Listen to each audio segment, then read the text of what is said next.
ଦେଖନ୍ତୁ ଯେଉଁମାନେ DEC course କରୁଛନ୍ତି ଡିଇସିରେ ଜୁଲାଇ ବେଚ୍ର ଆଡ଼ମିସନ୍ କରିଥିଲେ ଆପଣମାନଙ୍କର ଜୁଲାଇ 2025 ବେଚ୍ର ଆଡ଼ମିସନ୍ ଯେଉଁମାନେ କରିଥିଲେ ସେମାନଙ୍କର ପ୍ରୋଜେକ୍ଟ ଲେଖିବା ଆରମ୍ଭ ଏବେଠୁ ହିଁ କରିଦିଅନ୍ତୁ। ଆପଣମାନଙ୍କୁ କିଛି ଇମ୍ପୋର୍ଟାଣ୍ଟ ଅପଡେଟ୍ ଦେବି ପ୍ରୋଜେକ୍ଟ ବିଷୟରେ, ତ ନିହାତି ଭାବରେ ଭିଡ଼ିଓଟି ଲାଷ୍ଟ ପର୍ଯ୍ୟନ୍ତ ଦେଖିବେ। ଦେଖନ୍ତୁ ଫାଷ୍ଟ ହେଉଛି ଆପଣମାନଙ୍କର ଆସାଇନମେଣ୍ଟ, ଆପଣମାନଙ୍କର ଲାଷ୍ଟ ଡେଟ୍ ହେଉଛି ମେ 31 ତାରିଖ। ଆପଣମାନେ ଏବେଠୁ ଲେଖିବା ଷ୍ଟାର୍ଟ କରନ୍ତୁ। ଆପଣମାନେ ରଖନ୍ତୁ ଯେଉଁମାନେ ଓଡ଼ିଆ ମିଡ଼ିୟମରେ ଆଡ଼ମିସନ୍ କରିଥିଲେ, ଯେଉଁମାନେ ଓଡ଼ିଆ ମିଡ଼ିୟମରେ ଆଡ଼ମିସନ୍ କରିଥିଲେ ସେମାନଙ୍କର ଓଡ଼ିଆ ଆସାଇନମେଣ୍ଟ ଆସିନି, ତାମାନେ ଆପଣମାନେ ଇଂଲିଶରେ ଲେଖିବେ। ଡିଇସିରେ ବା ଇଗ୍ନୋରେ ଡିଷ୍ଟାନ୍ସ କୋର୍ସରେ କିଛି ଲାଙ୍ଗୁଏଜ୍ ଫ୍ଲେକ୍ସିବିଲିଟି ଅଛି।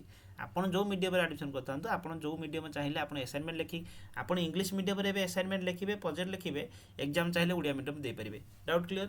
ଆଚ୍ଛା, ଆପଣମାନଙ୍କର ଆସାଇନମେଣ୍ଟ ମଧ୍ୟ ଏବେଠୁ ଲେଖନ୍ତୁ, ଯେଉଁଟାକି ଲାଷ୍ଟ ଡେଟ୍ ମାର୍ଚ୍ଚ 31 ତାରିଖ, ଆଉ ଆପଣମାନଙ୍କର ମେ 15 ତାରିଖ ହେଉଛି ଆପଣଙ୍କର କ'ଣ ପ୍ରୋଜେକ୍ଟର ଲାଷ୍ଟ ଡେଟ୍। ତ ନିହାତି ଭାବରେ ପ୍ରୋଜେକ୍ଟ ମଧ୍ୟ ଲେଖିବା ଷ୍ଟାର୍ଟ କରନ୍ତୁ। ପ୍ରୋଜେକ୍ଟ ଉପରେ ମୁଁ ସମ୍ପୂର୍ଣ୍ଣ ଭାବରେ ସବୁକିଛି କହିଛି ଭିଡ଼ିଓରେ, ଦେଖନ୍ତୁ ମୁଁ ଏବେ ବି ମଧ୍ୟ କହିଦେଉଛି।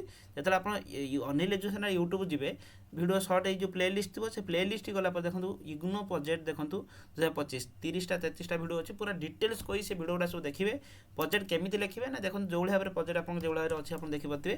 ଆପଣଙ୍କୁ ଆମ ଯେଉଁମାନେ କୋର୍ସ ଜଏନ୍ ହେଇଯିବେ, ତ ନିହାତି ଭାବରେ ପ୍ରୋଜେକ୍ଟ ଯେଉଁଭଳିଆ ଦିଆଯାଇଛି ଆପଣ ସେଇଭଳିଆ ମାର୍ଜିନ୍ ପକାଇକି ଆରାମସେ ଲେଖିବେ। ଚିତ୍ର ଦିଆଯାଇଛି ଆପଣଙ୍କୁ ପୁରା ଡେ 1ରୁ ପୁରା 30 ଦିନ ପର୍ଯ୍ୟନ୍ତ ଆପଣଙ୍କର କମ୍ପ୍ଲିଟ୍ ପ୍ରୋସେସ୍ ଦିଆଯାଇଛି, ଆପଣମାନେ ଲେଖିପାରିବେ। କେମିତି ନା, ଆପଣ ସିମ୍ପଲ୍ ଆପଣ ଯାଇକି କ'ଣ କରିବେ ନା, ପ୍ଲେ ଷ୍ଟୋରରେ ଯାଇ ସର୍ଚ୍ଚ କରିବେ ଅନିଲ ଏଜୁକେସନ୍ ଆଡା, ଏଇଭଳିଆ ଗୋଟେ ଲୋଗୋ ଆସିବ, ନହେଲେ ଭିଡ଼ିଓ ଡେସ୍କ୍ରିପସନ୍ରେ ମଧ୍ୟ ଲିଙ୍କ୍ ଅଛି, ଡାଉନଲୋଡ଼ କରିଦେବେ। ଡାଉନଲୋଡ଼ କଲା ପରେ ଆପଣ ଲଗ୍ଇନ୍ କରିନେବେ। ଲଗ୍ଇନ୍ କରିଲା ପରେ ଆପଣ ଯିବେ ଏଇଠି ଆସାଇନମେଣ୍ଟ ପ୍ରୋଜେକ୍ଟ ଫୋଲ୍ଡରକୁ, ହେଲା କି, ତ ଆପଣଙ୍କୁ ସେଇଠି ଇଂଲିଶ ଆସାଇନମେଣ୍ଟ ଦେଖାଉଥିବ, ଇଂଲିଶ ପ୍ରୋଜେକ୍ଟ ଦେଖାଉଥିବ।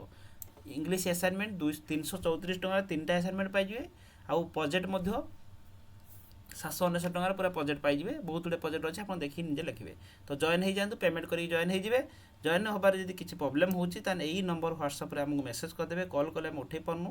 ଏଇ ନମ୍ବର ହ୍ୱାଟ୍ସଆପ୍ରେ ଆମେ 6372888599 ଜଏନ୍ ହେଇଯାଆନ୍ତୁ। ଆପଣ ପେମେଣ୍ଟ କରିକି ଯଦି କିଛି ପ୍ରୋବ୍ଲେମ୍ ହେଉଛି ହ୍ୱାଟ୍ସଆପ୍ରେ ମେସେଜ୍ କରିଦେବେ। ଜଏନ୍ ହେଲା ପରେ ଆପଣଙ୍କର କମ୍ପ୍ଲିଟ୍ ପ୍ରୋସେସ୍ ସେଠି କୁହାଯାଉଛି, ଗାଇଡ଼ାନ୍ସ ଦିଆଯାଉଛି। କିଛି ପ୍ରୋବ୍ଲେମ୍ ରହିବ ଆମକୁ ପର୍ସନାଲ୍ ଗାଇଡ଼ାନ୍ସ ଦିଆଯିବ।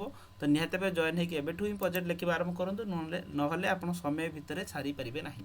ତ এইভাবে ভাবে ইম্পর্টাট অপডেট পাইবা হলে চ্যানেলকে সবসক্রাইব করে রাখবে এবং সাংমানଙ୍କୁ নিহত ভাবে সেয়ার করবে, ভিডিওটি লাইক করবে, ভাল পাইবা দেবে এবং আউ যদি কিছু ডাউট থাকবে কমেন্ট বক্সরে কমেন্ট করি জনাইবে। ধন্যবাদ। জয় জগন্নাথ।